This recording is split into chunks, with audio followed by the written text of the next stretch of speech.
Some high school kids act out because they are furious at the world.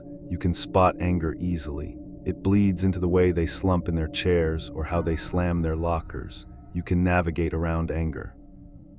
But there are other kids, the empty ones. They aren't angry, they just crave validation. They want the entire room to stop and focus the lens entirely on them. They treat the world like a blank canvas, and they do not care what medium they have to use to force you to look. I was a junior at a sprawling public high school in Texas. My entire focus was the art department. I lived in the studio, working with charcoal, studying lighting and negative space. I preferred observing people rather than engaging with them. That is how I noticed Wyatt. Wyatt sat 2 desks behind me in European history.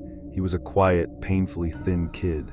He always wore oversized plaid shirts, completely rejecting the brutal Texas heat outside. His early grabs for attention were bizarre performance art, disturbing but easy to dismiss. He started stealing the dissection scalpels from the biology lab. He wouldn't threaten anyone. He would just sit in the back row during a lecture, casually resting the sharp edge of the blade against his own thumb. He would hold that pose, watching the rest of us, waiting for someone to notice the visual tension. When a girl in the front row finally gasped, catching the glint of the steel, he would smile, put the blade away, and return to his notebook.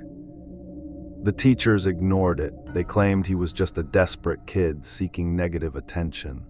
They told us ignoring him was the fastest way to drain his audience. They fundamentally misunderstood his process. Ignoring Wyatt did not diffuse him. It forced him to escalate his medium. In late October, the stunts moved from subtle to aggressive. We were sitting in the cafeteria during 4th period. The room was packed with hundreds of students, an overwhelming chaos of noise and motion.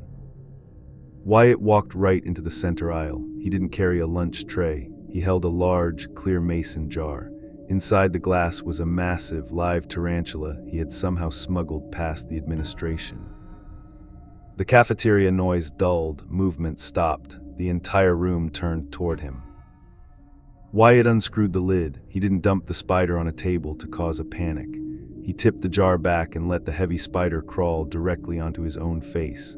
He stood perfectly still, turning his head slowly like a marble bust, allowing the crowd to see the contrast of the dark, hairy legs against his pale skin. A group of freshmen started screaming. Teachers rushed the aisle, grabbing him by the shoulders, pulling the spider away. Wyatt didn't fight back. As the principal dragged him out through the double doors, he just looked over his shoulder at the stunned, silent cafeteria. He was smiling. He had completely commanded the attention of 500 people. He was the only subject in the frame. He was suspended for 3 days. When he returned, something had shifted.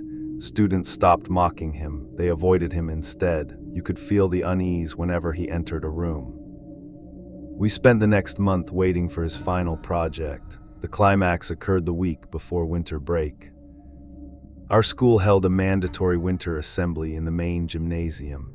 2,000 students packed tightly onto the wooden bleachers. The noise was overwhelming. The marching band played. The principal droned on about academic integrity. I was sitting in the middle section, sketching blindly in a small notebook resting on my knee. About 20 minutes into the assembly, the heavy metal doors at the back of the gymnasium slammed open. Wyatt walked in. He wasn't supposed to be there. He was assigned to an alternative study hall during large events because of the spider incident. He walked slowly down the center line of the basketball court. The principal stopped speaking into the microphone. The marching band faltered, the brass instruments dropping off into a discordant silence. 2,000 students turned their heads. The gym went entirely dead. The only sound was the squeak of his sneakers on the polished wood floor. He stopped precisely at the half-court logo. He looked up at the bleachers. He didn't look angry. He looked serene, triumphant. He had an audience of 2,000 people granting him absolute, undivided attention. Wyatt reached his hands up to the collar of his thick, long-sleeved plaid shirt. He began unbuttoning it. "Wyatt," the principal barked into the microphone, his voice bouncing aggressively off the cinderblock walls. "Stop right there and exit the gym." Wyatt ignored him. He pulled the last button free. He grabbed the fabric by the shoulders and peeled the heavy shirt off, letting it drop to the floor.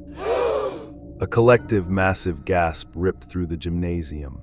The girl sitting next to me clamped her hands over her mouth, stifling a scream. Underneath the shirt, Wyatt's torso was wrapped in thick, white medical gauze. But the bandages were not pristine. They were saturated with fresh, dark crimson blood. It was seeping through the fabric in massive, terrifying blooms of red. The principal dropped the microphone. A harsh electronic squeal fed back through the massive speakers. 2 security guards sprinted onto the court, tackling Wyatt hard against the polished wood. Wyatt didn't resist. As they pinned his arms behind his back, pressing his bleeding chest into the floor, he simply tilted his head to look up at the bleachers. He offered that same, chilling smile. The school went into immediate lockdown. Paramedics rushed the court, loading him onto a stretcher.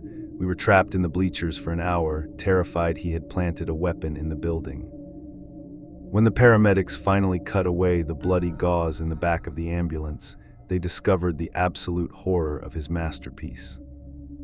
He hadn't been attacked, he hadn't attempted to take his own life. He had utilized the stolen biology scalpels.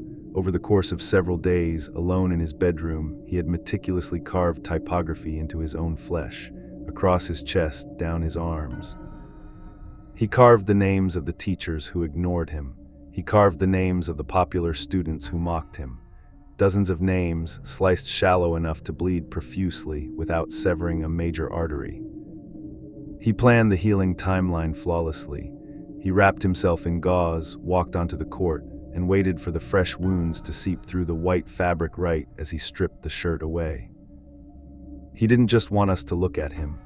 He wanted to physically brand our names onto his body, turning himself into a grotesque gallery piece, forcing us to realize we were permanently tied to his actions. Wyatt was involuntarily committed to a state psychiatric facility.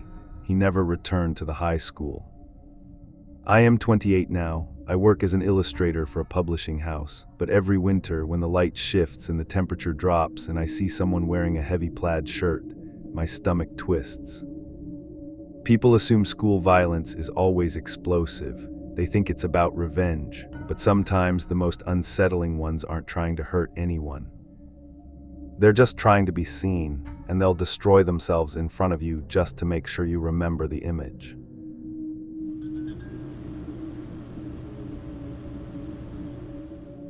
People think schools are loud. They only picture the crowded halls and the slamming lockers. They don't stick around to hear what a massive brick building sounds like when all the lights are off. The metal ductwork groans when the heat kicks on. The fluorescent tubes have an irritating buzz that never really stops. After enough nights, you don't notice most of it anymore. You learn to tune out the garbage noise. The high school clears out by 4 in the afternoon. The track team finishes their laps by 6. After that, it's just the boiler pipes and the custodians left in the building. I push that heavy floor buffer across 50,000 square feet of tile every single night. My knees crack when I take the stairs. I spend my shift looking at the clock, waiting to sign the timesheet and go home. I was working the C-wing that night, the oldest section of the property, built in the late 50s. The layout is outdated, narrow corridors, lockers covered in cheap paint, and tall, drafty windows. It was in early December. The temperature was dropping fast outside, and snow started falling. I finished mopping the chemistry labs on the second floor. I checked the doors, pulling the handles to make sure the locks caught. I pushed my plastic cart down the hall toward the staff lounge, the wheels rattling softly over the uneven floor as I passed row after row of locked classrooms. The lounge sits at the very end of the corridor, tucked behind the library. No windows, just the glow from the vending machines against the far wall. I unlocked the steel door and hit the switch, and the overhead lights flickered on, buzzing loud. I grabbed my rolling trash bin and walked toward the small kitchen area to dump the coffee grounds. Sitting in the center of the floor, right under the air conditioning vent, was a square ceiling tile.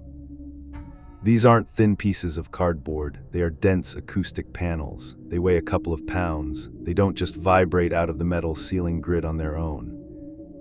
I looked up. There was a dark, square hole in the drop ceiling, and a layer of gray dust coated the plastic folding table sitting right under the opening. It looked like ancient insulation mixed with crushed drywall. I figured the district maintenance guys ran some new wiring earlier in the afternoon and forgot to put the panel back. Tradesmen are always leaving messes. I rubbed my eyes and sighed. I went out to the hall and grabbed my stepladder from the closet. I carried it back into the lounge, set the rubber feet next to the table, and climbed up. I intended to just slide the panel back into the aluminum track. I climbed to the third rung. My head popped up past the level of the drop ceiling. The space between the tiles and the actual concrete roof is about 3 feet high. It's a huge, unlit cavern full of steel beams, thick electrical wires, and massive silver air ducts. The air up there is totally dead and hot, trapped by the insulation. I pulled the flashlight off my belt loop and clicked it on. The bright beam cut through the dusty air. I aimed it toward the nearest vent to check for any loose wiring. The beam hit a sleeping bag. It was a faded blue camping bag, rolled out across a piece of plywood resting on top of the metal ceiling grid. My breathing stalled for a moment, and I just froze in place, unable to process what I was looking at. I moved the light slightly to the left. Sitting next to the sleeping bag was a pile of empty cafeteria food wrappers, a plastic jug filled with dark yellow fluid, a pile of stolen supplies from the nurse's clinic, gauze, a thermal blanket, a box of latex gloves. I shined the beam further along the plywood. At first I thought it was just junk someone had dragged up there to stay warm. But then I saw the photos. They were taped unevenly along the side of a duct. Dozens of printed images of Mrs. Gable from room 204. Those didn't look like they were pulled from social media. These were clearly taken in person. Her at her desk grading papers, walking through the classroom, sitting alone during lunch. The angle was always the same, slightly elevated, looking down into the room. Whoever had taken them had been watching from above through the vents. At first I thought it was random, some kind of obsessive collection, but the longer I looked, the less it felt like that. This wasn't decoration, it was routine, like someone who had been returning to the same place for a long time, long enough for it to stop feeling temporary. Below the photos were a few personal items laid out on the plywood, not neatly, just placed there. A red grading pen, a coffee mug she used in class, and a half-eaten apple that had dried out completely. It didn't look like a display. It looked like someone had just been living around it. A sound broke through the silence up there. It wasn't loud, but in that space, between concrete and insulation, it carried. It came from the darkness way past my flashlight beam, further down the narrow passage of steel. The rough sound of fabric dragging across the fiberglass insulation. Someone was crawling toward me in the dark. I aimed the light straight down the cavern. About 20 feet away, wedged between a massive heating duct and a concrete pillar, a face stared back at me. He was young, barely older than the high school seniors. His skin was covered in a thick layer of gray dust and soot from the pipes. He wore an oversized, dark hoodie. He didn't shield his eyes from the glare of my flashlight. He didn't back away into the deeper shadows. Instead, he just stared at me, his mouth pulled into a tight, flat line. We stayed locked in that standoff. He had the high ground. He knew the layout of the pipes. I had a flashlight and a wobbly aluminum ladder. He raised his right arm slowly. He was holding a rusted flathead screwdriver. The tip was filed down to a sharp, nasty point. He pressed the metal tip against the silver siding of the air duct and dragged it downward. The metal scraped loud, ringing out in the enclosed space, a clear warning. I didn't try to talk to him. I didn't threaten to call the cops. I just broke eye contact, stepped down the rungs of the ladder, and pulled my head out of the ceiling hole. I folded the stepladder up without making a sound. I walked out of the staff lounge, pulling the solid wooden door shut behind me. I slid my master key into the cylinder and turned it until the lock clicked firm. I walked down the hall to the security office and picked up the landline. I called my manager and he picked up sounding groggy, like I'd woken him up. I explained what I'd seen and he told me to stay put and said he was calling the cops. 4 squad cars showed up in 10 minutes. 2 officers with K9 units came inside. They went into the ceiling from the lounge, pulling down tiles to get the dogs up there. The dogs tracked the scent through the vents, moving right above the active classrooms. The trail led them across the entire C-wing to the gymnasium. The cops found a loose grate near the top bleachers. An access hatch leading out to the roof had been forced open. The snow had already been falling for a while, and by the time anyone checked, his tracks were gone. The school administration shut the school down for 3 days. Contractors came in and bolted heavy grates over every single vent in the building. They changed the locks on the roof doors. They offered Mrs. Gable a transfer to a different school across the county. She took it the same day. I handed my keys to the facility manager at the end of the week. I put in my retirement papers 2 years early. I took the hit on my pension without complaining. I still catch myself looking up at ceilings now. Grocery stores, office buildings, anywhere with those same tiles. You don't think about it when you're inside a place like that. You just assume everything above you is empty.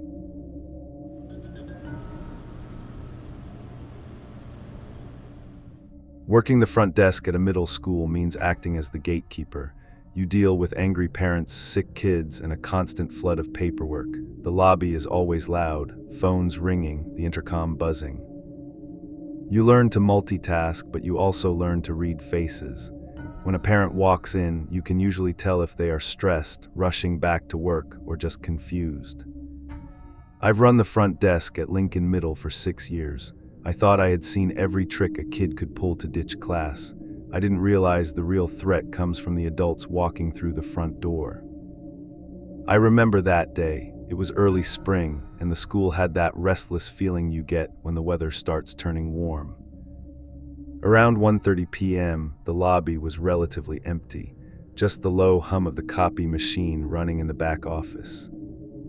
The heavy glass front doors swung open, letting in a brief rush of warm air from outside.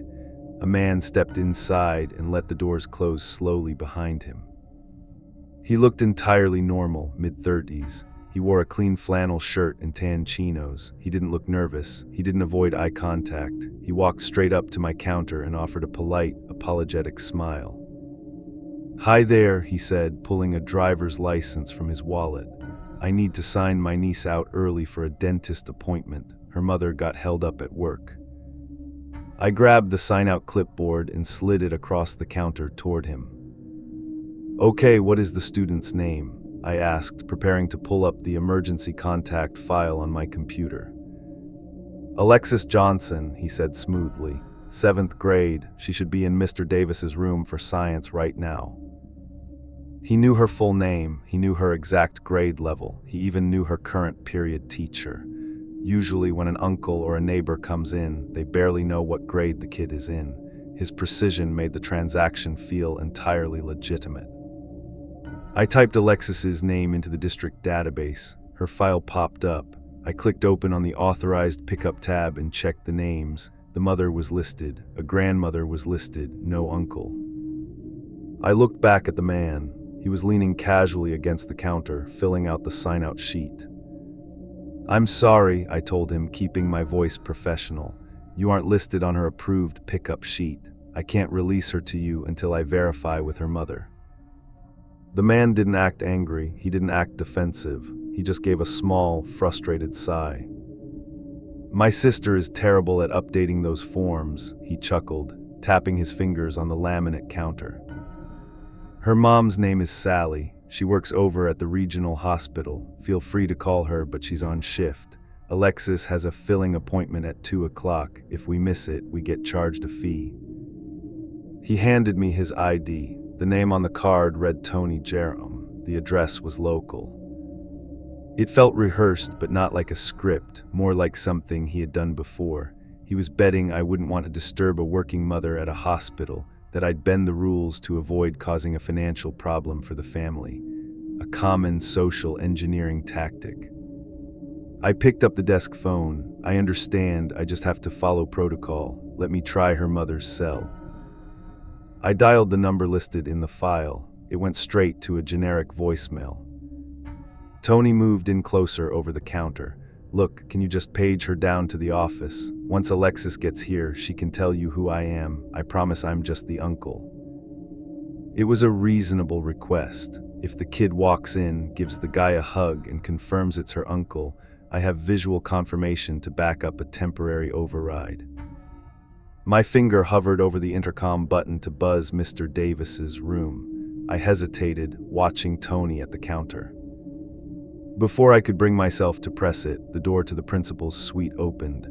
Mrs. Higgins, the 8th grade math teacher, stepped out into the lobby holding a stack of forms. She stopped near the counter, waiting for me to finish with the parent. She glanced at Tony, then she glanced at the clipboard. "You're picking up Alexis?" Mrs. Higgins asked. Tony turned his head, offering that same polite smile. "Yes, ma'am, dentist appointment." Mrs. Higgins frowned. The expression wasn't confused, it was hard. She looked directly at me. "Don't call Alexis down," she said firmly. Tony's posture shifted. The casual ease was gone. He stood up straight.